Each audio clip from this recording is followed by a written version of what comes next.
Hello friends, कैसे हैं आप सब। तो आप सबका स्वागत है आपके रिवीजन क्लास में।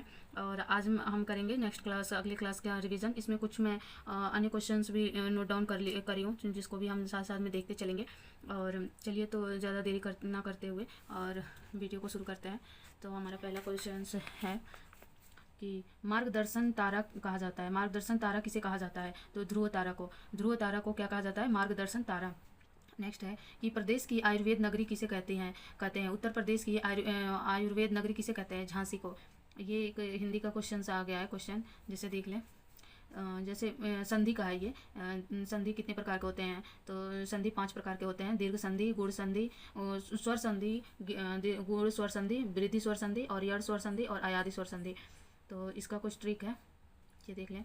दीर्घ संधि हम कैसे पहचान? दीर्घ संधि में जैसे ए बी सी लिख देंगे तो ए ग्रुप में अ और आ जाएगा, बी ग्रुप में ई ऊ री, ए ओ औ, ये सी में आ जाएगा। तो दीर्घ दीर्घ स्वर संधि का जो ट्रिक है, अपने फैमिली के जो रहेंगे, अपने फैमिली के, जैसे ए फैमिली का जो रहेगा वो दीर्घ संधि में आ जाएगा, बी फैमिली का अगर रहे तो दीर्घ संधि में, मतलब अपने एक परिवार के जो रहेंगे वो दीर्घ स्वर संधि में है। गुण स्वर संधि का ए प्लस बी, ए और बी के परिवार वाले जब आपस में मिल जाए तो वो गुण स्वर संधि हो जाएंगे। और ए प्लस सी जो आपस में मिले तो वृद्धि स्वर संधि हो जाएगा। और बी और असमान स्वर, कोई भी बी हो और इसके साथ कोई भी स्वर लगा हो तो ये बन जाएगा यड़ स्वर संधि।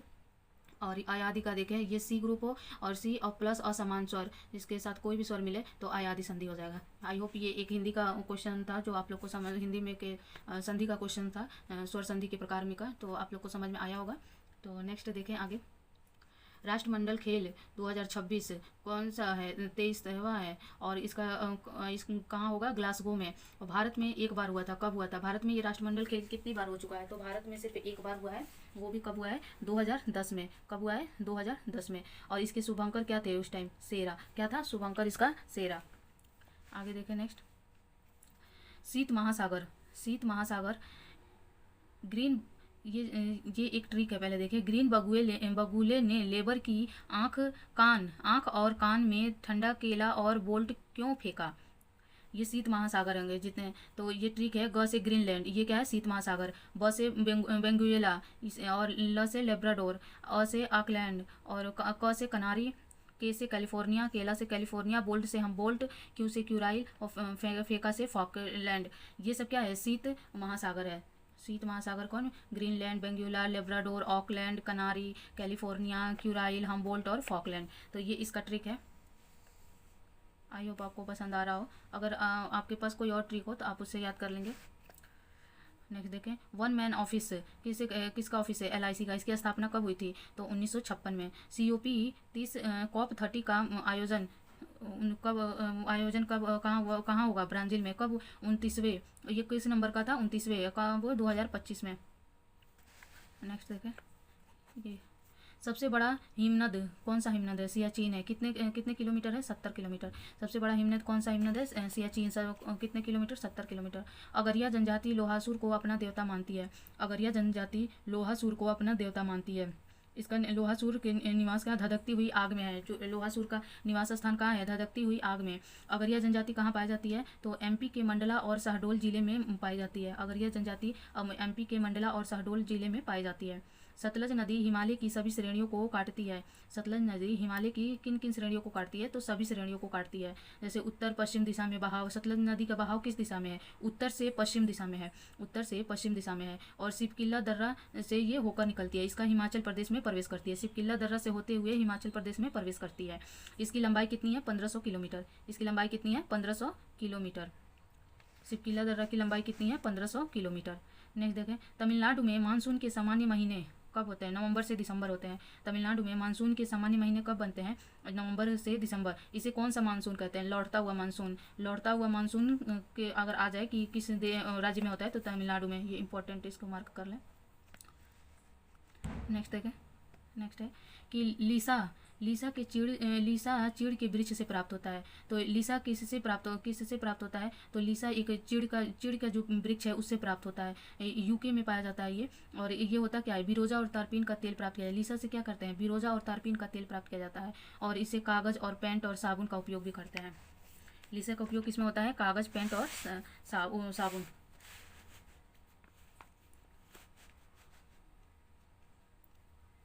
नेक्स्ट है, आई होप आपको समझ में आ रहा होगा। भारत सरकार द्वारा पर्यावरण संरक्षण अधिनियम 1986 में पारित किया गया। भारत सरकार द्वारा पर्यावरण संरक्षण अधिनियम कब पारित किया गया? 1986 में। कब पारित किया गया? 1986 में।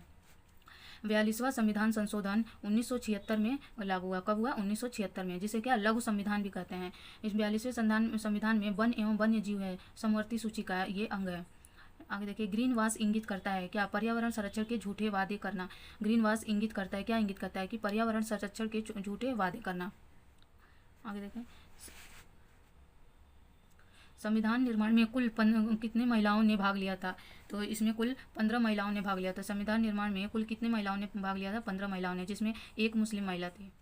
कितनी मुस्लिम महिला थी? एक।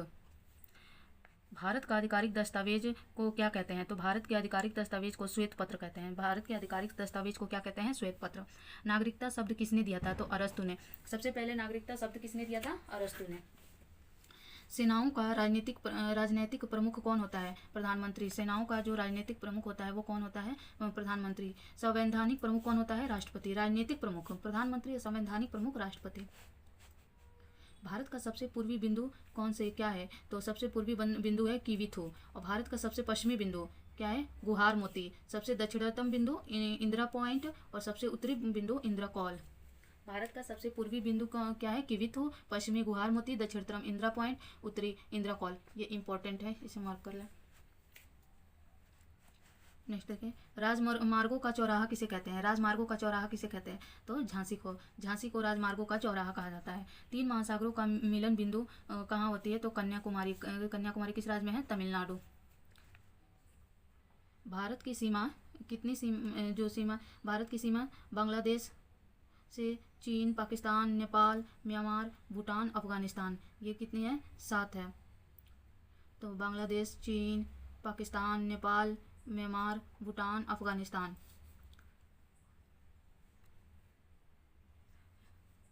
तो कितने देश की सीमा लगती है? भारत की सीमा से कितने देशों की सीमा लगती है? तो 7 देशों की। कितने देशों की? 7 देशों की। कौन कौन से हैं? बांग्लादेश, चीन, पाकिस्तान, नेपाल, म्यांमार, भूटान और अफगानिस्तान। भारत की तट रेखा कितनी है? तो 11,098 किलोमीटर। ये 2024 और 25 के आंकड़े के अनुसार 11,098 किलोमीटर है। दक्षिण भारत का स्वर्ग है कौन? क्या है? केरल। दक्षिण भारत का स्वर्ग किसे कहते हैं? केरल को। रेड डाटा बुक जारी करने वाली संस्था कौन सी है?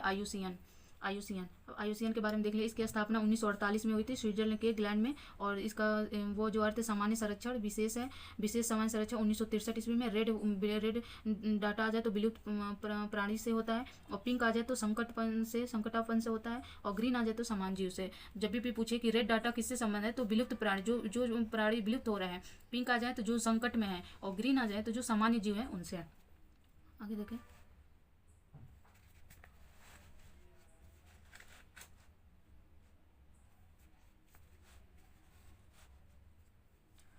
विश्व जल दिवस 2025 की थीम क्या थी? तो ग्लेशियर संरक्षण। विश्व जल दिवस 2025 की थीम क्या थी? तो क्या थी? ग्लेशियर संरक्षण। विश्व जल दिवस 2025 की थीम क्या थी? ग्लेशियर संरक्षण। इसलिए इंपॉर्टेंट मार्कर। जो भी मैं इंपॉर्टेंट करती हूँ उनको 1-2 बार ज़रूर देख लें आप अपने दिमाग में ही, उसको 1-2 बार मन में पढ़ लें ताकि वो अच्छे से याद हो जाए। BOD 5 का क्या मतलब है? BOD 5 का क्या मतलब है? दिनों की संख्या। गंगा नदी में 5 दिन पर BOD। गंगा नदी में 5 दिन पर BOD, इसमें दिनों की संख्या का मतलब है।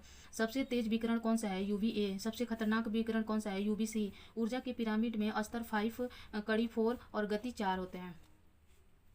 ऊर्जा के पिरामिड में कितने स्तर होते हैं? 4। कड़ी कितनी होती हैं?